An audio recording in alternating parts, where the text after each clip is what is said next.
So if we have chemicals that are interfering with liver function or that are interfering with these different pathways of detoxification, then we are sort of adding fuel to the fire there. It's a double whammy. And so there's just so many different ways that we can be affected. And what's interesting is that different people can be exposed to the same exact exposures, but have a totally different outcome from those exposures. Welcome back to the Essentially You podcast, all about reinventing your health with safer, cheaper, more effective natural solutions and powerful lifestyle changes so that you become the CEO of your health. I am your host, Dr. Marisa Snyder. Do you ever find yourself needing another 1 to 3 cups of coffee to get through your late morning or afternoon? Or you wake up feeling like you need at least 1 to 2 more hours of sleep to feel refreshed and ready to start your day? Or do you find yourself saying things like, I'm just tired, or I just need a little extra something to get through this day, or why am I so exhausted already? What if your energy was stripped by environmental toxins? Toxins such as processed food-like substances found in Coca-Cola and Oreos, pesticides and glyphosate on your lemons and strawberries, funky water in the tap served by your waiter at dinner, car exhaust from sitting in traffic, over-the-counter medications, your shampoo, conditioner, window cleaner, mascara, and nail polish, just to name a few. Ooh, yikes. Now, no wonder we are struggling with feeling tired and exhausted. It's these very stressors mentioned that take a toll on our gut, our liver, our cellular structures, and most importantly, our little mitochondria. Now, in case you are hearing about these energy powerhouses for the first time, let me quickly tell you about the mitochondria's role in you either feeling super energized or completely burned out. The key function of mitochondria is the generation of cellular energy. Cellular metabolism converts carbohydrates, fats, and proteins into energy. It's within mitochondria that the main processes that allow the extraction of energy from nutrients occur. But mitochondria have many other roles. They regulate calcium levels in the cells, they participate in heat generation and brown fat, they contribute to immunity and inflammation, and they play a key part in cell survival and cell death pathways, and these are just a few examples. Now, recent research has discovered that mitochondria are key to accelerated aging if damaged by toxins and stressors. When our mitochondria are damaged, it can lead to the development of a wide range of age-related diseases along with chronic fatigue. Given the fact that mitochondria has everything to do with our energy levels, addressing toxins is an important part of loving our mitochondria and preserving our energy. So, with that said, are you up for some real talk around environmental toxins and how they impact our hormones, our liver, our gut, our brain, our cells, and those little mitochondria? Because I brought on my go-to environmental toxin expert, Lara Adler, to provide real talk facts and advice about our environment and provide easy to implement ways to reduce our toxic load. Now, as a woman in this modern world, it's important to understand harmful effects that toxic ingredients in our daily personal care products, and our makeup, and our cleaning products have on our health and the health of our entire family. There is now strong evidence linking dangerous toxins and synthetics in personal care products and everyday products to chronic diseases such as reproductive toxicity, autoimmunity, allergies, and cancer. Recent studies have found parabens and phthalates showing up in breast milk and body tissues from fragrances, cosmetics, even shampoos and conditioners. Equally important is the impact synthetic preservatives and fragrances are having on the environment. Persistent pollutants do not degrade. They literally stay in the environment for years, and they remain in our water supply and our soil. This in turn affects our food and the water that we drink. As a hormone expert, I have studied the effects of synthetic chemicals on endocrine and reproductive health. The endocrine system is our hormone regulating system, regulating everything from reproduction, mood, immunity, and metabolism and brain function. Xenoestrogens such as BPA, parabens, phthalates can alter female reproductive development, fertility, and the early onset of menopause, along with metabolism and mood. So given this alarming information, how do we begin to set ourselves up for success?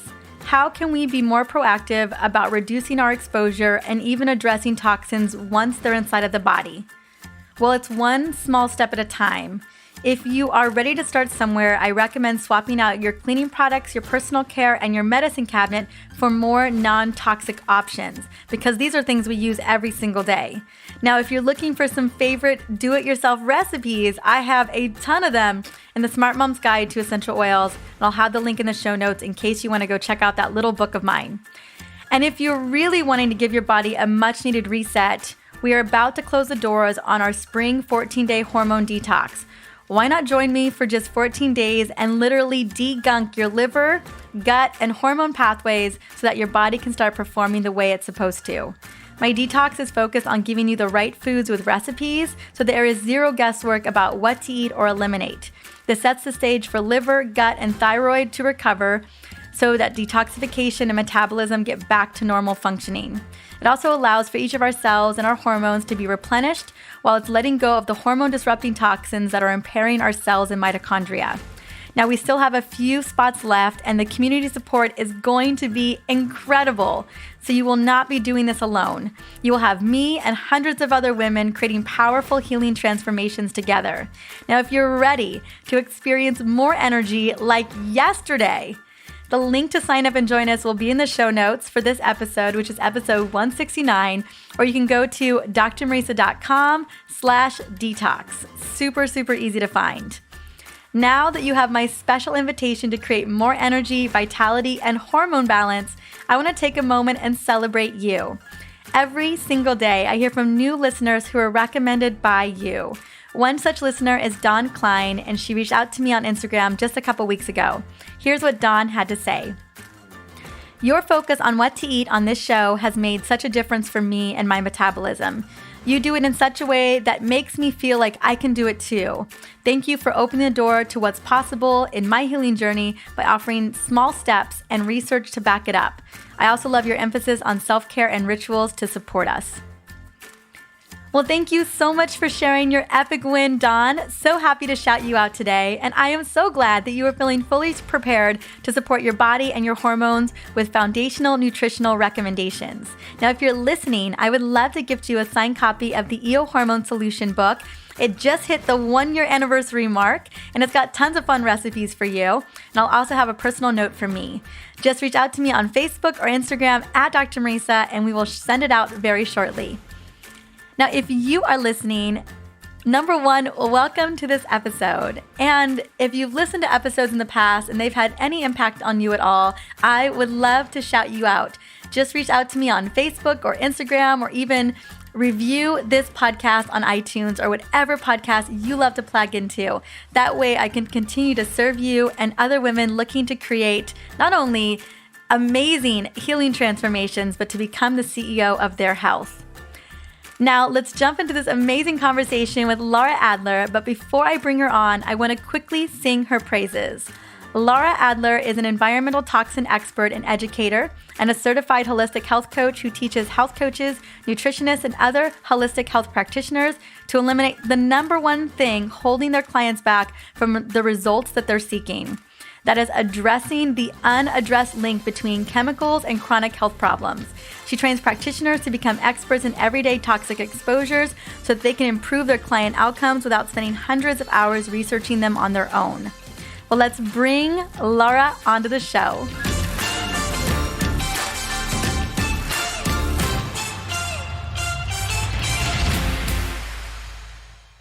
Welcome, Lara Adler, to the Essentially You podcast. How are you doing, girl? I'm good. I'm so excited to be back here chatting with you. Oh my goodness. I am so happy. I was thinking about we need to cover this topic. We're talking about everyday detoxification. And when I think about all the scaries in the world, how to manage a lot of the toxins in the world. You think of me. I always think of you. And Right. I love you so much, as you know. And so I'm really excited to be able to have you share some of your big takeaways regarding what we can do on the daily to significantly reduce probably one of the biggest root causes of disease today, which is toxins. Absolutely. So girl, how did you get into this? You are my environmental toxins expert. You are when it comes to the research, it comes to the science, you're like a bulldog for it. What inspired you to do this work? The short version is just seeing an incredible education gap in this area amongst the health professionals that are out there, boots on the ground, doing the work, working with people on diet, lifestyle issues, transformations, and people that are working with those that are dealing with some kind of chronic health issue. There's a significant education gap around environmental health. And the more I started to learn about these connections between these chronic low levels of every single day, day in, day out exposures to chemicals in our food and in our personal care products, and how the research is showing that these exposures are being linked quite convincingly across the literature spectrum of all of these different diseases that people are dealing with, from developmental issues to eczema to Alzheimer's to cancer to fertility issues. The research is there, but it just wasn't making it into the conversation that people were having with their clients and with their patients and on their own health journey around, getting better. And that really struck me as a very sort of gross oversight and a tremendous missed opportunity to address something that can really alleviate a lot of the burden that our bodies currently have to live in this world. And do you think, kind of recognizing that gap, was it possible that any of us or some of us were trying to ignore some of that? Certainly. Yeah, because it's like, the big black cloud. Like I jokingly say, like, I can clear a room, I can ruin any fun thing that you're doing because I know a lot of things. I try not to do that, of course. But I definitely think that there is a lot of like sticking your fingers in your ears and kind of, no, no, no, no, no, I don't want to know about it, because it's a big beast to slay. It's once you kind of start going down that rabbit hole of looking at the way, chemical X affects us or chemical Y affects us, what ends up happening is that this whole world kind of, opens up to you. And that world is scary. And it certainly can force us to face some of the habits or behaviors that we've developed over our lifetimes. And, we have to look at that and say, is this something I want to continue to do or not?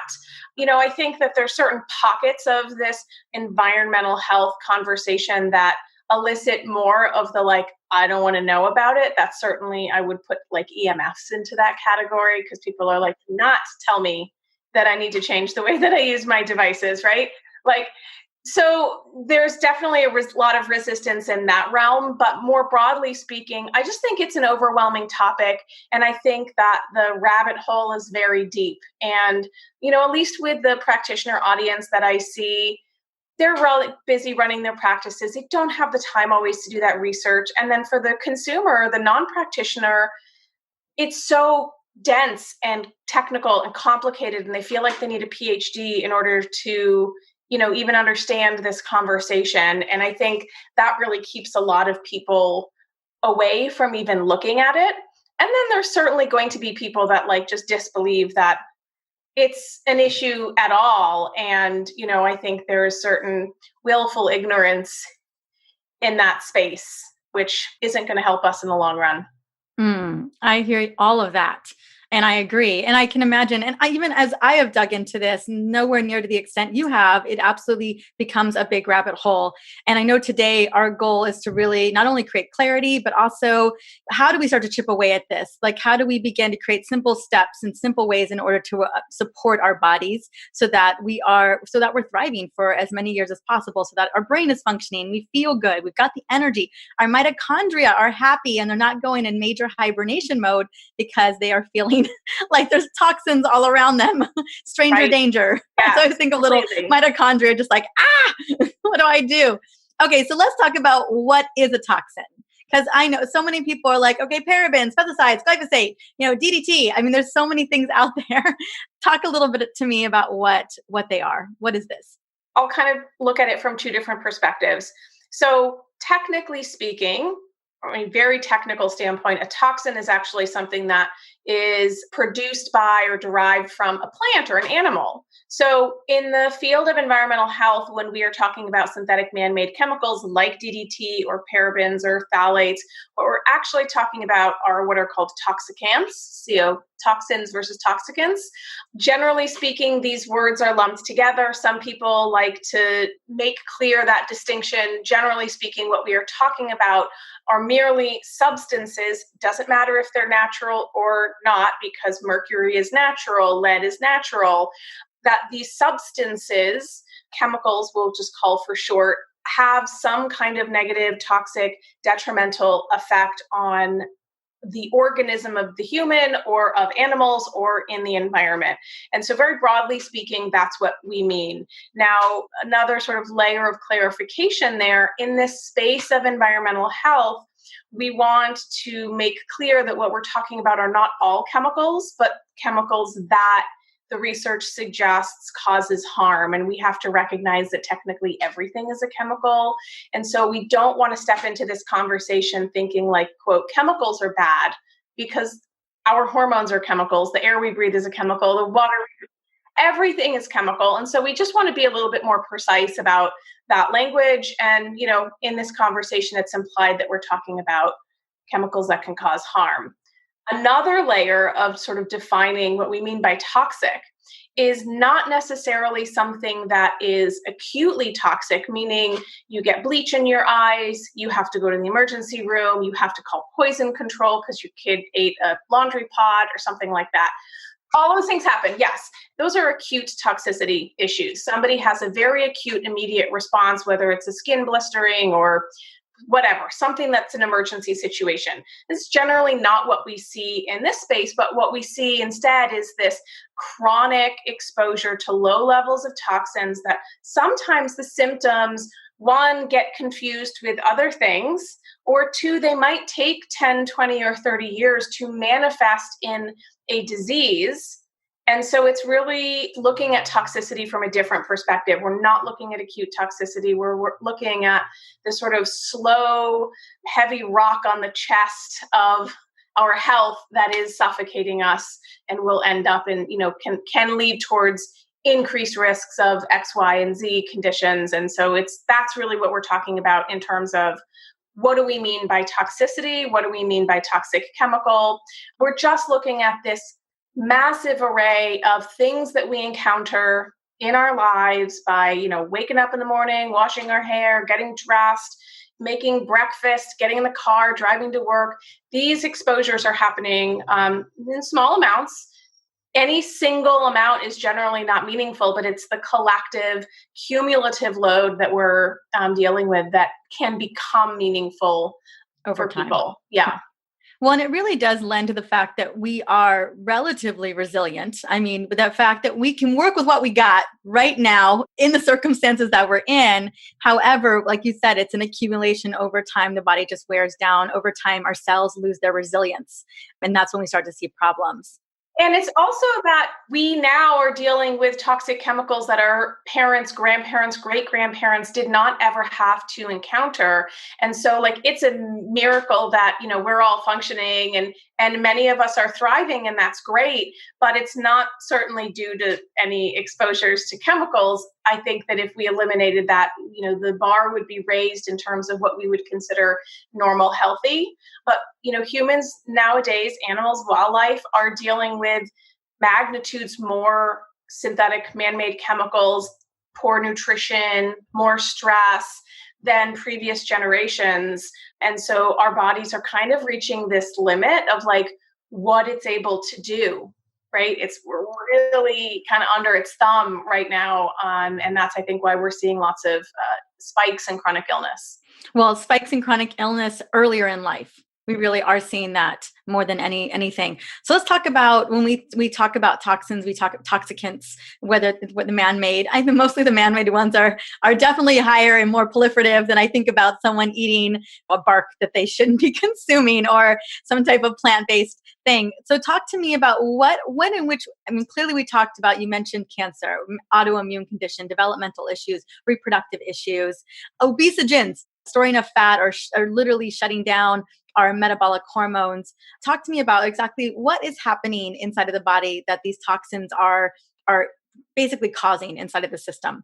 Right. So, for some chemicals, the mechanism of action is pretty clear. For others, like we're still trying to figure that out exactly how they're affecting us. But what we do is we look at epidemiological data of, large swaths of the population that have high levels of these chemicals. And we're sort of looking for associations, and those associations help point us in the right direction for research that will uncover the mechanism when that research is ultimately done. So this field is pretty emerging.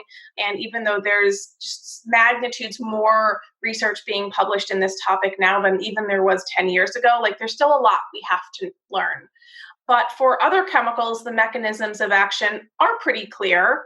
And what's a little bit scary is that some chemicals can work on lots of different pathways. So, for example, you might have a chemical like a phthalate that is a hormone disrupting chemical. It acts as a synthetic estrogen, it interferes with testosterone production. But these chemicals can also indirectly lead to increased risks of cancers through that hormone action. So, if we're looking at like estrogen dependent breast cancers or ovarian cancers, the research suggests that these increases in synthetic estrogens like phthalates can lead to increased risk of breast cancers, ovarian, uterine cancers, etc., as well as other estrogen dominant conditions like PCOS, uterine fibroids, endometriosis, infertility for sure. In some instances, there's a very direct link or mechanism of action. And then for many others, it's very indirect. So, for example, if we're looking at chemicals like flame retardants, for example, that are typically on couches or yes, on on carpets couches, or on yes. bedding, or like actual mattresses. Yeah, they're not typically found in mattresses anymore, thankfully. Certainly it's still possible, but not in my mattress, that's for sure. We have an organic mattress. But naming things, I probably there are a couple things in my home that have flame retardant materials. Yeah, and that's the average home has that. But, so these chemicals can be linked to developmental issues in children, partly because they suppress thyroid function. And reduced thyroid function during pregnancy leads to negative outcomes in the children. So things like reduced IQ, increased risk of developmental disabilities, even things like increased risk of autism because maternal thyroid is low. And so it's not that the flame retardant is directly causing some kind of neurological issue. It's that it's dropping the levels of thyroid hormone in the body or interfering with thyroid production. And that is the cause. So, and oftentimes we do have these indirect ways that these chemicals can affect us. But certainly one of the areas that has the largest sort of most robust body of data is around endocrine disruption. So these are just chemicals that interfere with the normal functioning of our hormone system or endocrine system. People think hormones, they think, oh, estrogen, testosterone, and that's it. But it's like every hormone. It's thyroid hormone, it's leptin and ghrelin. These are the hormones that, tell your body like, I'm full. I'm not full. And the most important hormones, really, because in order for us to function, we need a good running metabolism. We need nutrient uptake. That is also ran by these hormones. I mean, when we think about the hormone system, these are what I call power players for us, because honestly, we're not able to, mitochondria can't do their job. Our cells can't have the energy that they need if we didn't have these hormones working for us in a way that are efficient and functional. Right. And that's probably why this body of endocrine disrupting chemicals has the largest and most robust research behind it, is because once we recognize that, this molecule looks almost exactly like our body's estradiol molecule, then we start going, and we know estradiol is a very potent sex hormone, and we know all of the things that it can help control or regulate. And then we have all these mimics, these xenoestrogens or foreign estrogens or xenobiotics, however we want to phrase them, that come in and they can interfere with normal levels of production of those hormones. they're like a masquerade party, not a fun party, but a masquerade party. Not a fun masquerade. Like party crashers. Yeah, exactly. Like a party crasher where they come in and they bump out a normal estradiol molecule from docking or whatever. And so this is part of the problem. But the other thing that we have to consider, and this is not just specific to endocrine disruption, is, and this is what we're going to get into, is like, how do we reduce our load? How do we do this everyday detox thing? Is that some of these chemicals interfere with the very organs and the very processes that are necessary to deal with toxic exposures. So if we have chemicals that are interfering with liver function or that are interfering with these different pathways of detoxification, then we are sort of adding fuel to the fire there. It's a double whammy. And so there's just so many different ways that we can be affected. And what's interesting is that different people can be exposed to the same exact exposures, but have a totally different outcome from those exposures. Totally, which makes it hard to measure too. And I think that has a lot to do with other resilience or other things that we may be doing, or maybe epigenetics are playing a major role here. I mean, clearly it gets very complicated. Someone's gut may be a lot healthier than someone else's gut. Someone's liver, maybe they didn't drink for 10 years prior to that moment. And maybe the other person had 5 shots of tequila the night before. Like, you think about all the different factors that play into that moment of exposure.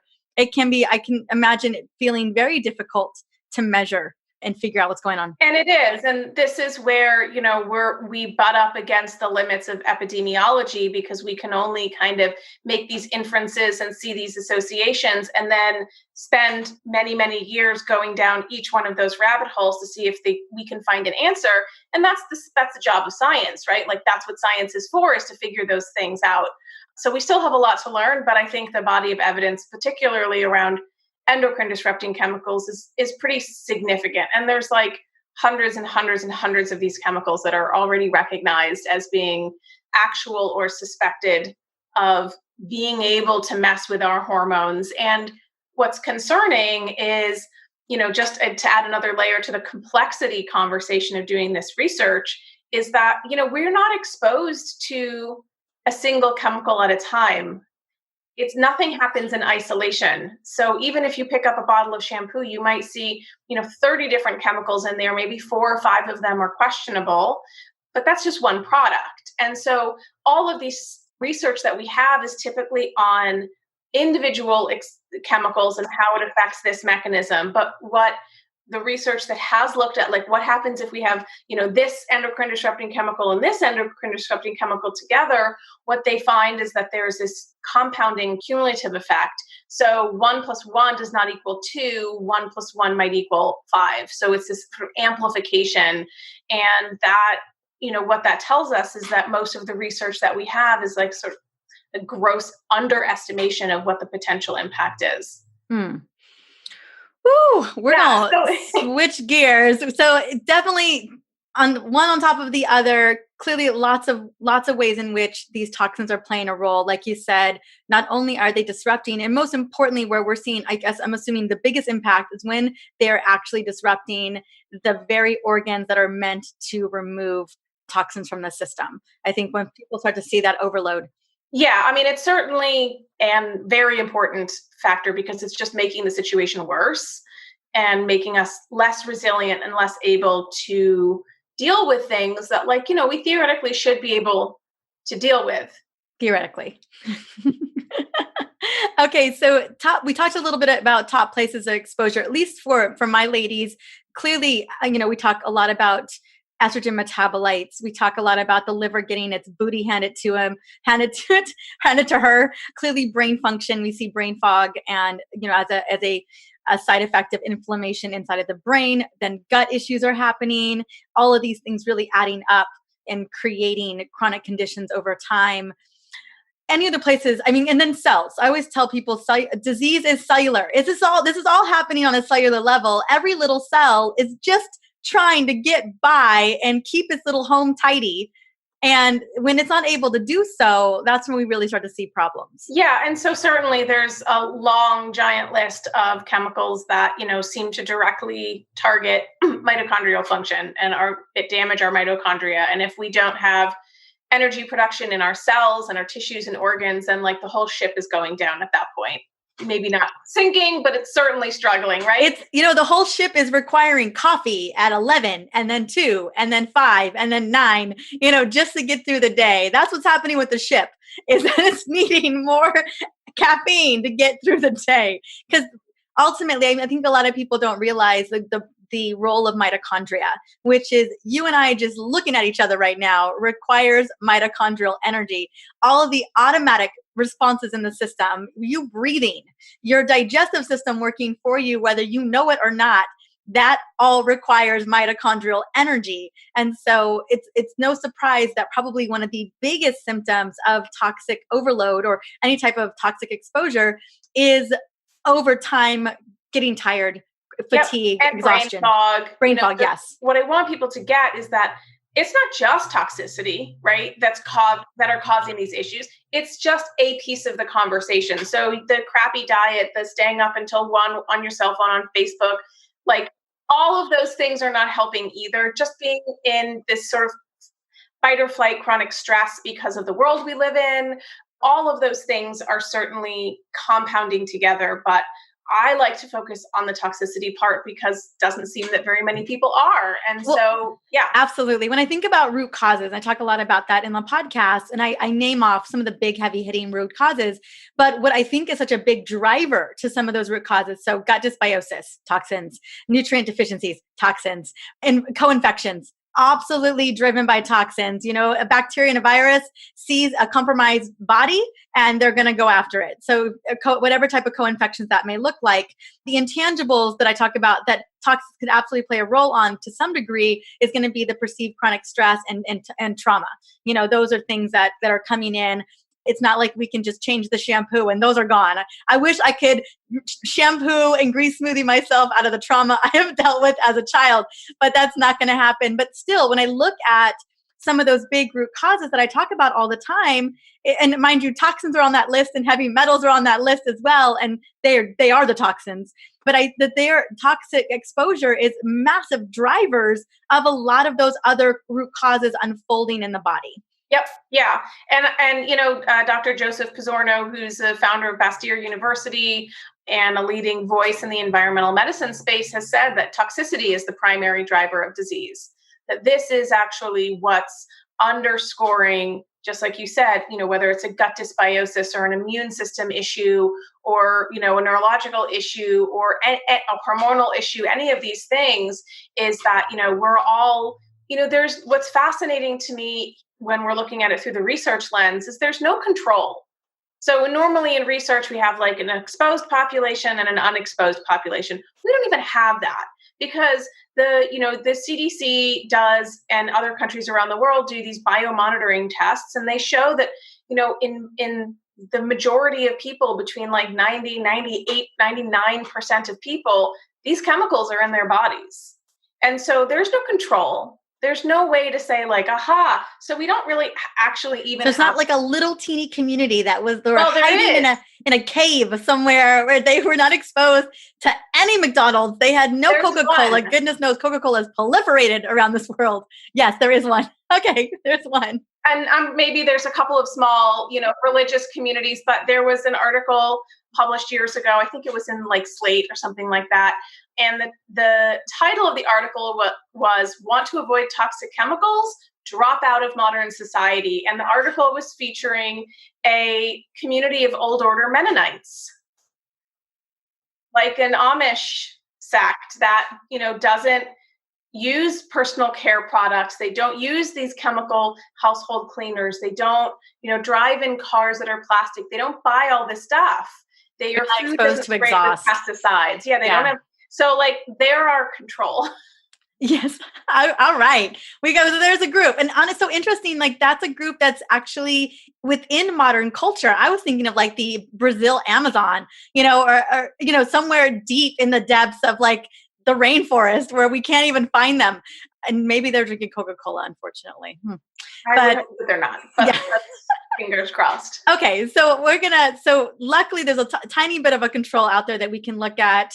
I mean, you know it, I know it. We all know it, that we are unknowingly being exposed to toxins. So many of us, we feel like crap. Girl, if I have to get into another lift where someone is dumping fragrance, Glade fragrance on me, I swear to God, I'm going to throw a fit. Like, I have turned cars down because I tell them, I'm like, you're going to trigger up a migraine for me. I just want to speak to that really quick. It's like a personal kind of selfish question. Like, so when I was growing up as a little girl, once upon a time, it was my job to clean. I think we've even had this conversation, but it was my job to clean the tub, and we had Comet. Girl, we had a Comet and ammonia, like the big old jug of ammonia and the blue, the nasty. So I knew that if I wasn't able to get out of that bathroom within about 5 minutes, I would trigger up a migraine. Before that, I'd had a lot of head trauma, so migraines were very prevalent for me, and toxins were one of my massive triggers. And I felt like I was playing chicken with the chemicals at any given day of the week. And oftentimes I lost the battle. Like, I always got these migraines.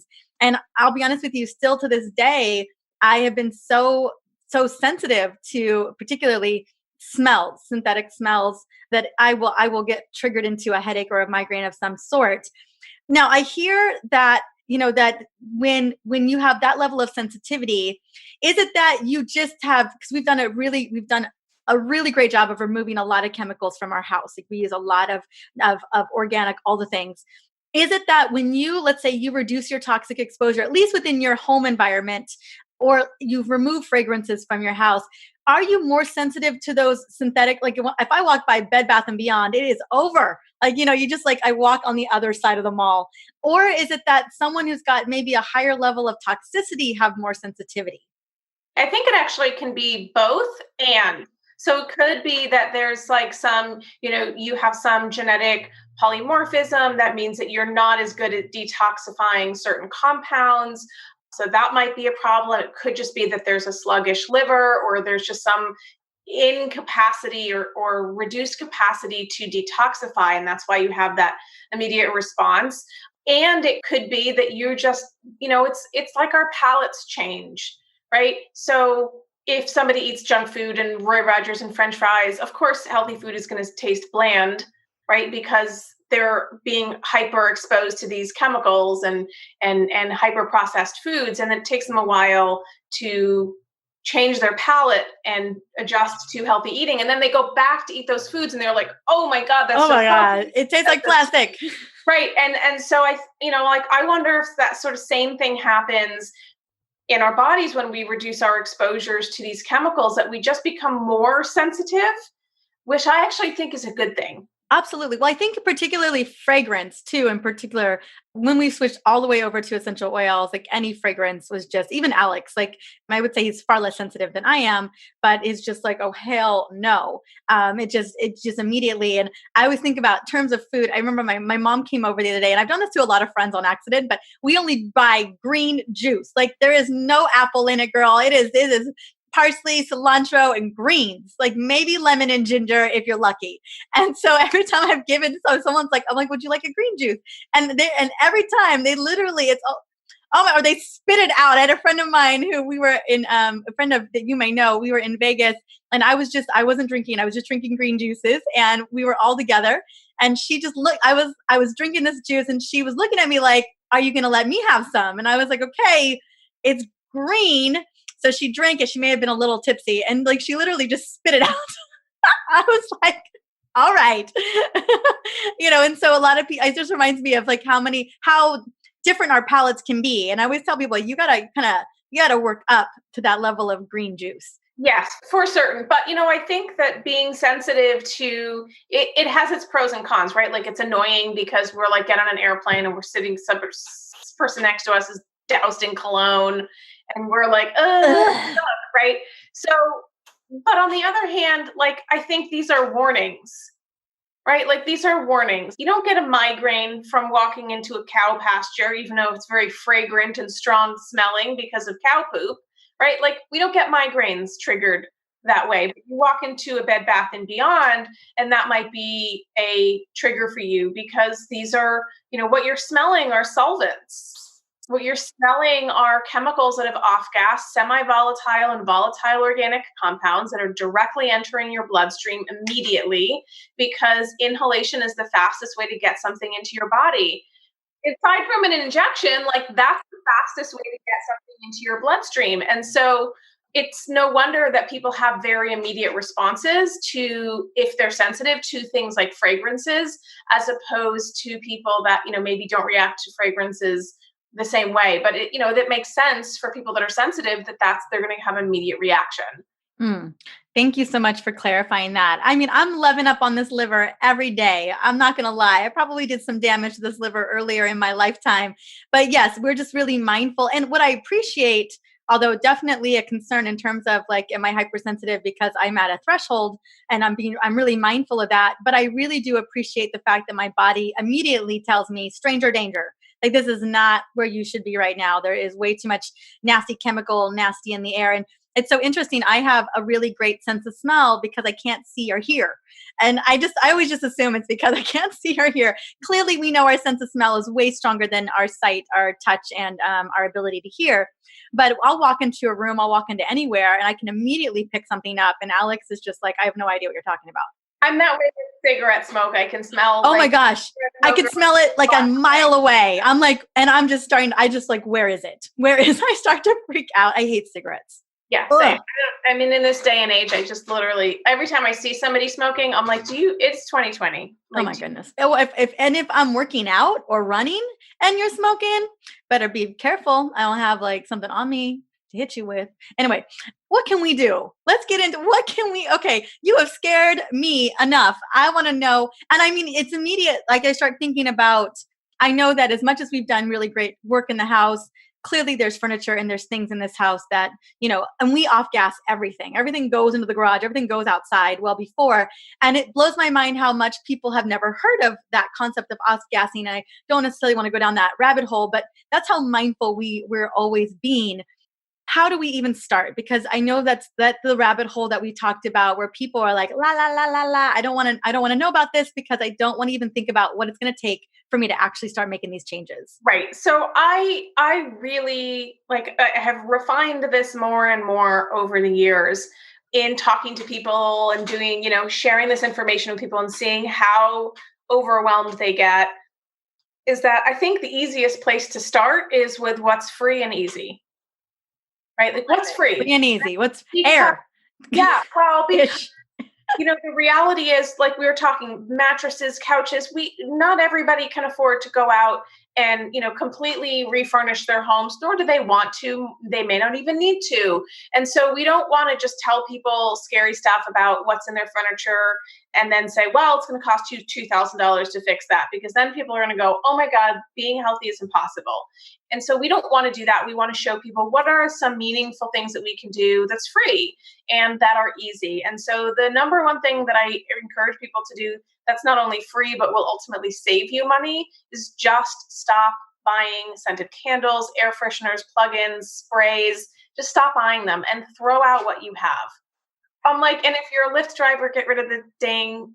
I don't know. Are there really that many stinky people driving in Lyft cars? Because I don't understand why. And I just feel so bad for Lyft drivers because I'm like, you are literally killing yourself. It's not a directive from Lyft. It's just a personal choice from the driver. Oh man, it's such a bummer. Couple to get rid of them, but who knows what they do when I get out of the car. I cannot tell you. I have, a full confession is like when I go to my workouts or I go, honestly, even I've done it when I've gone to people's homes, I've literally thrown the Glades away. I was like, I'm doing you a favor by throwing this away behind the scene. Mostly just gyms I've done it with. And when I've talked to the girls in the front, they just look at me like there's a fish, I put some type of mask on. They just look at me like I'm crazy is basically what happened. And I'm like, you don't understand. You guys are just sitting in this, every single day. And it's just so nasty. Yeah, it's terrible. So the easiest thing to do is to just stop buying those, throw them out. The next easy thing to do is to open your windows.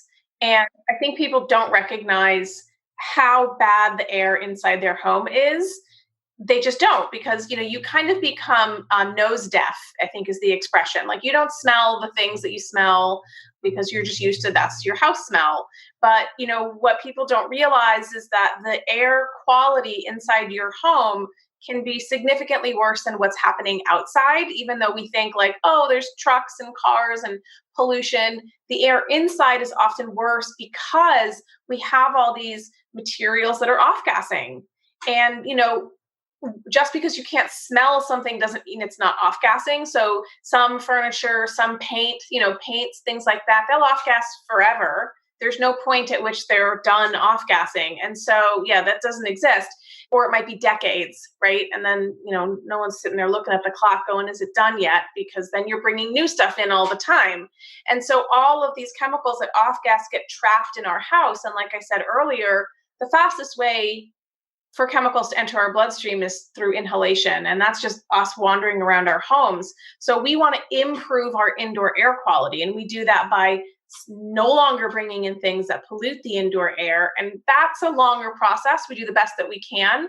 But again, we start with don't bring in the scented candles and air fresheners, and get rid of the Febreze sprays and even those Reed diffusers. The oil that they sit in is just synthetic chemicals. So if you want your house to smell like anything, essential oils or flowers, that's it. And then you open your windows. Even in the winter, I have my windows open at least, half an hour every day for air exchange. I want the air inside my house to go out, and I want air from outside to come in. And, that actually started to become a problem in the 1970s when people began to build homes with a focus on energy efficiency. And so now we have all these like really tightly sealed homes. People have central air, they don't open their windows, and that can become a problem. So that's actually a really easy way to, just make a habit of opening all the windows in the morning. I've heard some people they just open all the windows, and then by the time they get back to the beginning, they just start closing them all, just so that you've got 10 or 15 minutes of good air circulation. The next one is take your shoes off at the front door. Like, these don't seem like they're meaningful, right? Like, who cares? Like, how's that going to help me be healthier? We track in all kinds of pesticides, heavy metals, all kinds of, it's not just like dog poop. It's not dirt. Like, the dirt is probably the least of the problems. It's all the other stuff that comes along with it. And if we have carpeting in our home, which most people do, even if it's not wall to wall, you're just tracking all those chemicals into the carpet where they get stuck and where they live. The carpets become like a container for all of these toxins. And so, let's just do a simple behavior of take our shoes off at the front door and don't wear them into the house, especially if there's babies or children, because they're the ones that are crawling around on the floor, and they have higher levels of exposures of a lot of these chemicals because of that. So those are 3 free, easy things that people can do every single day to help start reducing exposure. From there, when we're looking at proactive interventions, I really emphasize the consumption of organic food as much as is possible with someone's budget. To me, it's just a non-negotiable, because so many of those pesticide residues are endocrine disrupting, neurotoxic, carcinogenic, reproductive toxins. And so, this is something that we're putting into our bodies every single day. And we want that food to give us the fuel to actually be able to better handle toxins. So not only do the foods need to be organic, but they need to be nutrient dense. So they need to, you got to eat the rainbow. You got to eat, your 6 to 9 cups of vegetables every single day. Like, these to me are non-negotiables. And it's surprising to see how little fruits and vegetables that people eat. So I look at that not only as a mechanism for reducing exposures, but also amplifying our body's ability to do its job, right? So that's the everyday detox that I like to talk about, because we detox every day, and eating the right kinds of foods facilitate that process. Got it. Absolutely. And then how about water? Yeah. So water is actually, it is huge. It's usually not first on my list. No, because it's expensive. Because it's more expensive, yes. Right? If cost is not an issue, then go filter your water straight away. Filter appropriately. I ended up having to create a whole course on this topic because I got so many questions. Hundreds and hundreds and hundreds of times got the same question: what kind of water filter should I buy? Everyone's water is different. There is no perfect one single filter that does everything. And why spend, $700 when $200 might fit the bill? you really do have to look at what's in your water first because everyone has different contaminants. But yeah, filtering your water is pretty key, but it's not the first thing if people are like concerned about how much they're going to have to spend. Absolutely. That makes sense.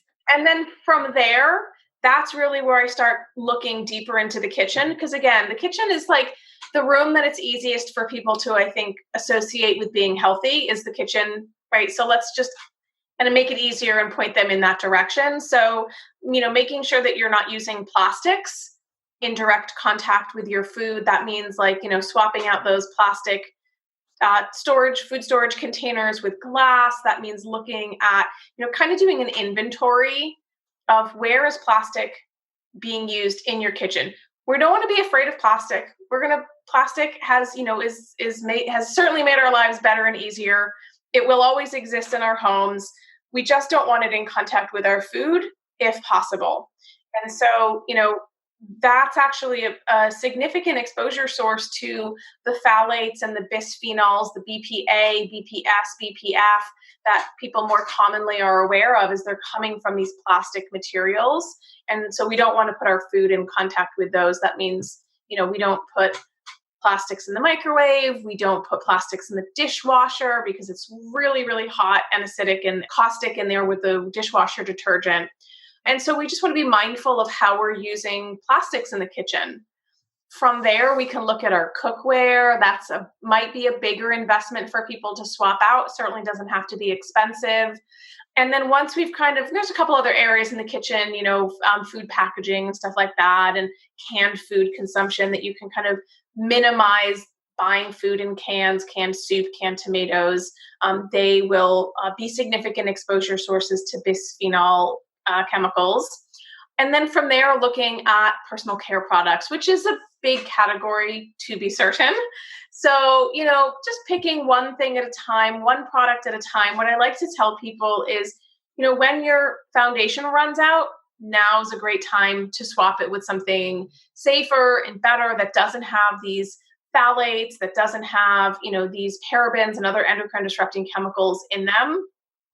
You don't have to throw everything out and kind of start fresh. If somebody wants to do that, fine. But it can be costly. And so I say, look, if it takes 6 months or 6 years, so long as you're moving in this progressive direction forward of reducing your exposures, great.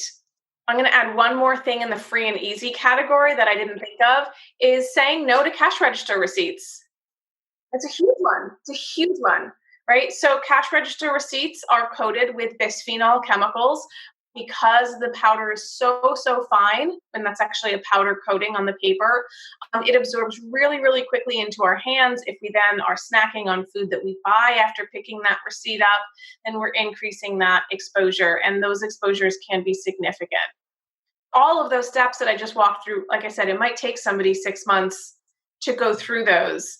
But it's like we just want to start making systematic changes that will help to reduce what we're being exposed to. Now, at the same time that we're working on reducing what we're exposed to, we also want to amplify our ability to actually get rid of the things that we can't avoid and the things that are already in us. And this is where the everyday detox conversation comes in. So I'm happy to kind of dive into that because I know that action can be just as important and can be really, really powerful in helping people start to feel better wherever they are on their sort of healing journey. Absolutely. Yeah, we have a couple more minutes, honey. So give us a couple pointers. So one is get those 6 to 9 cups of veggies in because that not only is going to give your body the nutrients it needs to break down those toxins in your liver and get them out of the body, but they're going to add enough fiber in bulk that you are going to be assured, hopefully, to be pooping at least once a day, which is like if you're not pooping, that you're not detoxing at all. Like that's, maybe not at all, but you're severely compromised. And what happens is as that, poop kind of gets stuck in your body's reabsorbing those toxins. So you want to get that out. If you're not pooping, nothing else is more important than getting that train rolling. Get that train rolling and out of the station. And so pooping every day, we can do things like sauna therapy, getting in the sauna every single day, or at least a couple times a week if you can, is excellent. We excrete so many different chemicals through our sweat. And in fact, some chemicals excrete preferentially through sweat rather than urine. So people think, oh, I'll pee it out. No, you actually need to sweat it out. That's how you get rid of some of these chemicals. So doing sauna therapy regularly, and then even doing things like dry brushing is a great way to move lymph fluid through your body. This is one of our systems of detoxification. And the lymph doesn't have a pump like our heart does. It moves when we move. So that means exercise, and that means things like dry brushing, which help move that fluid through the lymph nodes where they can, that waste can be processed. And those things are just really critically important. I love them. Those are easy things. Yes, those are easy things. Laura, honey, now that we've got at least a starting place, right? Not only in what we can do externally, but also what we can do to love our body every single day. That combination, hopefully helping to reduce the amount of toxic load we're dealing with. Where else can we plug into you? Because I know you've got so many great resources. I mean, girl, you are a plethora of resources. Yeah, so if people just want to kind of learn more and lurk over my shoulder into this conversation, they can check out my Instagram, which is @environmentaltoxinsnerd. I've got a ton of great information over there. And for anybody who happens to be listening, who's a health professional or somebody who's super motivated, they can come check out my courses at laraadler.com. Perfect. All right. We will make sure we'll have all of those links inside. I love your Instagram. I love the content is so consumable. It gives a lot of food for thought as well. And I love that you inspire people with that, because it's those little things that kind of stick into our minds that really begin to have us take those action steps to creating a healthier body, not only for us, but for our families. Yes, absolutely. Thank you so much, honey, for jumping on. Girl, you are amazing. And thank you so much for sharing your wisdom today. Thank you. Bye, honey. So did you love that Laura started off with the free options to reduce your daily toxic exposure? I personally love the ways that she shared how we can significantly reduce our toxic burden versus nutrient-dense foods, oils, dry brushing, and even using a sauna. And I think doing all those things as often as possible are so key. Even drinking 20 ounces of water with lemon supports our liver and our organs. So if you're ready to take a deeper dive into reducing environmental toxins, go and check out Lara's website. As I mentioned, she is a wealth of information when it comes to environmental toxins and environmental exposures. The link for her website will be in the show notes for episode 169. And if you are finally ready to crush those cravings, increase your energy, drop the stubborn belly fat, and experience powerful results by repairing your gut, liver, and hormones, we are about to close the doors on our spring 14-day hormone detox, which officially starts on March 2nd. There is no better time than the present to love up on your body and your hormones. I can't wait to personally meet you in our private detox group and cheer you on the entire 14 days. The link to sign up with me will be in the show notes as well for episode 169, or simply go to drmarisa.com/detox. Well, thank you so much for stopping by and listening into the Essentially You podcast. On this next episode, I'm bringing on Amy Smith to share her powerful insights on people-pleasing and being consumed by what other people think, and how to finally say no by setting up some big boundaries. I'm excited for Amy to come on because goodness knows I have been there, and most likely you have too, and she is going to be rocking the house with the boundary setting techniques. Until then, I can't wait. Have a wonderful week.